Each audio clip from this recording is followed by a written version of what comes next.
Bueno, aquí, don Marino, ya estamos en el Bueno, aire una porque... figura. No. Pero mire, tenemos el invitado, don Marino. ¿Usted le tiene una pregunta? No, no, arranca. Ah, bueno. Bienvenido, querido amigo Lebrón. Gracias, Domingo. Gracias, Marino. De verdad que siempre es un placer compartir con ustedes en este espacio. Y a usted el tránsito lo golpeó para venir para acá. De verdad que sí, por aquí estamos. Pero vamos a aprovechar porque que usted es necesitado por aquí. Mire, el ambiente internacional está caliente.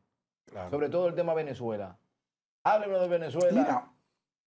Mira, muchos acontecimientos, evidentemente que a María Corina, que estuvo por Europa recibiendo el Premio Nobel de la Paz, todo esto se convierte en un elemento de más presión para el régimen de Maduro. Y esta semana, igualmente, el presidente Trump dijo en una de esas declaraciones que le gusta hacer que el régimen de Maduro tenía los días contados. Creo que Trump arriesga mucho a abordar, a asumir este tipo de lenguaje. ¿Por qué? No hay dos Trump en el mundo todavía. Si nada más hay un solo presidente de Estados Unidos. Estados Unidos es un superpoder. Estados Unidos tiene los mecanismos políticos y militares para empujar determinadas soluciones en el mundo. No siempre con éxito, pero lo que sí tiene es el poder para hacerlo. En Venezuela, hace meses, se ha estado produciendo una especie de presión militar, cerco militar. Dice la Casa Blanca que es combatiendo el narcotráfico. Pero todos sabemos que lo que es verdad y es mentira depende del poder. El poder va a determinar si tú eres terrorista o si tú eres comunista. Y la verdad también está asociada a lo que el poder determina que es verdad. Y si el poder dice que esas personas en esas blancas eran narcotraficantes, bueno, pues son narcotraficantes. Y serán vistos como tales. Ahora bien, el gobierno de Maduro ha estado maniobrando. Ustedes tienen que tener claro que Maduro sabe perfectamente que la presencia de portaaviones y destructores en las aguas territoriales, en las aguas circundantes de Venezuela, implica un elemento de presión para su gobierno. Y él ha estado intentando negociar. Incluso habló con Trump y le pidió que se le permitiera a una persona de su entorno dirigir la transición. Es decir, que si él sale de Venezuela, se le otorgue la posibilidad a una persona en su entorno de poder dirigir el proceso de transición. Algo que yo considero inviable. Totalmente inviable. Sería lo mismo. No totalmente, es imposible. A él le han dicho que no, claramente. En la Casa Blanca, el gobierno de Trump dice que él tiene que irse, tiene que entregar. Y creo que lo tiene que hacer pronto. Porque, contrario a lo que muchos ilusos en el continente piensan, que China, que Rusia, no es verdad, señores. Luego de la crisis de los misiles en el año 62, las superpotencias, tanto la URSS como Estados Unidos, llegaron a una conclusión. Y fue la siguiente. Primero, establecieron un teléfono rojo. Ese teléfono rojo del que se abre la pelea, eso existe, eso es verdad, es verídico. El teléfono rojo no es más que una línea directa entre el liderazgo de los dos países. ¿Por qué? Bueno, pues dos superpotencias que tienen un sinnúmero de intereses que convergen en el mundo, tienen que tener mecanismos de seguridad que evite que ya vayan a una confrontación directa por una confusión, por un error. Porque luego que eso inicie no va a haber cómo detenerlo. Y por otro lado, llegaron a la conclusión de que no iban a ir a la guerra por un tercer país. Sí, no va a haber un tercero que lo lleve a ellos a una confrontación directa. Ni que se llame Cuba, ni que se llame Venezuela, ni que se llame Ucrania. Sí, ellos pueden contender, ellos pueden apoyar a las partes para que empujen sus intereses. Ahora, ellos dos, en ese momento, la URSS y Estados Unidos iban a llegar a ese nivel de confrontación. Entonces, no es verdad que si el régimen venezolano cae, los intereses de China van a verse comprometidos o los de Rusia. No, en la oposición venezolana son políticos profesionales. Ahora, no sé si tú has notado que Trump es un showman. Sí, claro. O sea, Trump es presidente. Sí. Como llegó Reagan, como llegó, hay otros que por una casualidad, bueno, llegaron a presidente. Y él quiere privar en duro, pero para mí Trump es un showman, además es narcisista. Sí, totalmente. Y Y entonces, aplica la teoría del loco. exactamente. Trump está aplicando la Para un teoría del loco, loco. otro loco. Él está aplicando la teoría del loco, Marino. Entonces, Sí. yo te pregunto, yo creo, igual que cuando en la última etapa del gobierno de Trump, él le metió una presión a Maduro en la frontera con Colombia. ¿Tú recuerdas? Que le armó ahí un show, sí, no claro. pudo tumbarlo. Y ahora él va por más, por muchas razones: petróleo, orgullo, desquite y tramposo de Maduro. Entonces, yo te pregunto, todas estas maniobras, el gasto económico de mover una tercera parte de la Fuerza Armada norteamericana a Venezuela, ¿es base de balde? No, eso decía, que él arriesga mucho Trump con esta postura porque entonces compromete el prestigio de Estados Unidos. Es decir, si Trump ahora no resuelve, no resoluta el problema venezolano, va a quedar muy maltrecho Estados Unidos. La imagen de Estados Unidos va a quedar muy maltrecha. Porque si Trump dice que tiene los días contados, si Trump dice que son una organización de narcotráfico, el cartel de Lo los soles. inventó él mismo. Bueno, el cartel de los soles es una leyenda que tiene años rodando en Venezuela. Ahora, yo le voy a decir algo a ustedes. Adrián Lebrón no tiene esa visión romántica de que esas categorías de antaño, de que la izquierda, la derecha, que el imperialismo norteamericano. Yo no tengo esa visión romántica.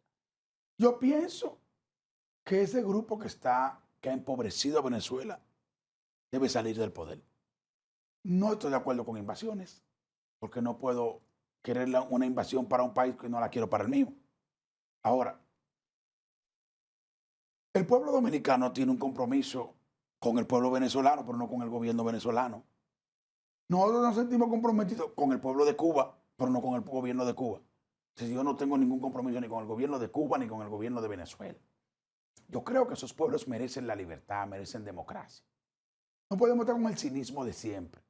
Está de que promoviendo la democracia y la libertad de expresión en República Dominicana y diciendo que lo de Cuba está bien. No, lo de Cuba no está bien, pero lo de Venezuela tampoco está bien. Entonces yo pienso que los que están de manera cínica en nuestros países, dicen, no, la libre determinación de los pueblos, no intervención. Eso es cuando un padre está maltratando a sus hijos y maltratando a su familia, usted no quiere que la justicia intervenga. Debemos dejar que el padre mate a la familia. Yo creo que si hay un poder, que si hay un mecanismo que permita generar presión para que el gobierno de Maduro cese, yo pienso que ese mecanismo debe ser activado. Y yo creo, por otro lado, que Estados Unidos, que todo el mundo lo tilda no, le señala, le enrostra, que es el principal mercado de narcóticos del mundo, algo debe de hacer para impedir eso. Que eso sea efectivo o no, esa es otra historia. Pero sí, el gobierno de Estados Unidos debe intentar contener las operaciones de narcotráfico en el Caribe, que creo que hace muchos años que el grueso de la droga que va a Estados Unidos no es por el Caribe, es por el Pacífico. Y la gran cantidad de drogas que se captura por allí, por ejemplo, sumergibles con 1, 2 y 3 toneladas de cocaína, eso no se puede por el Pacífico, por el Caribe, porque el Caribe está muy vigilado. Está muy vigilado, tiene mucho control. El Pacífico, lógicamente, es un... Una parte de esos mecanismos podría ser un bloqueo real, comercial y todo por parte de Estados Unidos. Bueno, Estados Unidos no puede hacerle un bloqueo comercial a Venezuela porque no le ha declarado la guerra. Y recuérdate que, aunque el derecho internacional también lo determina el poder, Estados Unidos no puede hacer eso. Porque Estados Unidos también hay un sistema internacional que él tiene que respetar. Si tú no le declaras la guerra a un país, tú no puedes hacerle un bloqueo. ¿Sobre cuál mecanismo? Porque el bloqueo comercial le haría más daño al pueblo venezolano que al gobierno venezolano. Ahora, lo que sí es que esto aumenta la presión del entorno de Maduro. Esto aumenta la presión porque los militares son el sostén, al fin y al cabo, del poder político. Tienen que pensar qué es lo que a ellos les conviene en una Venezuela post-Maduro. Tienen que pensar que en un momento determinado el madurismo va a terminar fuera, el chavismo va a terminar fuera del poder y que la suerte de muchos de ellos no va a ser muy buena. Aquí van a tener que hacer cárceles. son 26 años de chavismo en Venezuela. Y tú dirás, wow, Venezuela, un país de casi 900.000 kilómetros cuadrados, solo tiene algunos 22 millones de habitantes.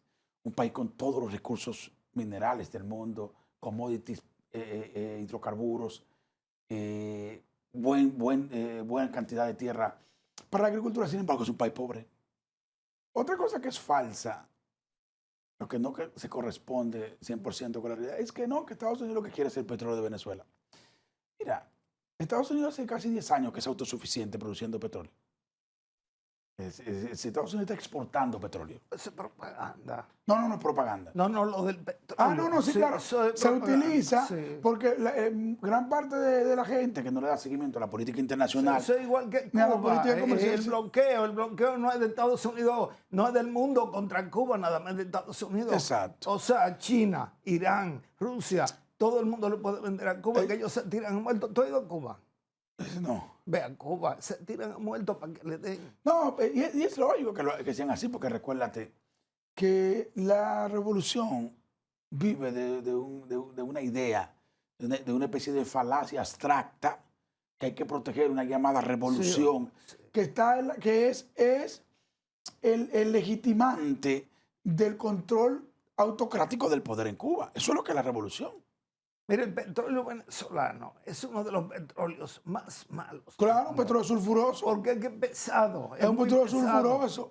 Y resulta que mucha gente no sabe que las únicas refinerías en el mundo que están diseñadas para procesar ese petróleo son las refinerías norteamericanas. Claro. Sí. Venezuela no le puede vender todo el petróleo que tiene a cualquiera porque todo el mundo no puede procesarlo, ese petróleo. No tienen. No tiene la tecnología para hacer eso. Entonces, las refinerías de Texas se diseñaron para procesar petróleo pesado, petróleo altamente sulfuroso, del petróleo venezolano. China ha logrado procesar una parte de ese petróleo, pero no tiene la capacidad para procesarlo todo. Venezuela pasó de producir 3 millones de barriles diarios a producir menos de 1 millón. Y eso tiene que ver con la desinversión que se ha producido en PDVSA. Así que yo pienso que Venezuela ha involucionado en manos del chavismo y es tiempo ya de que salgamos de él. ¿Hasta qué punto podría erosionar más esta situación, por ejemplo, que están metiendo a Colombia en ese tema? Creo que Petro está cometiendo un error. Está cometiendo un error que le va a perjudicar a él y le puede perjudicar a su país. Así que yo le recomendaría a Petro que asuma una posición neutra. Él no va a apoyar a Trump porque tiene su rifirrafe con él. Pero recuerden lo siguiente. Petro se irá del poder, Trump se irá del poder, pero los intereses de Estados Unidos y sus intereses geopolíticos no van a cambiar. Cuando tú veas a Petro, dile que deje de fumar marihuana. Gracias por venir. Gracias a ustedes por invitarme. Como Adrián siempre, un Lebrón, placer. muy bien, nos vemos en otro programa. Claro que sí. Nos vemos.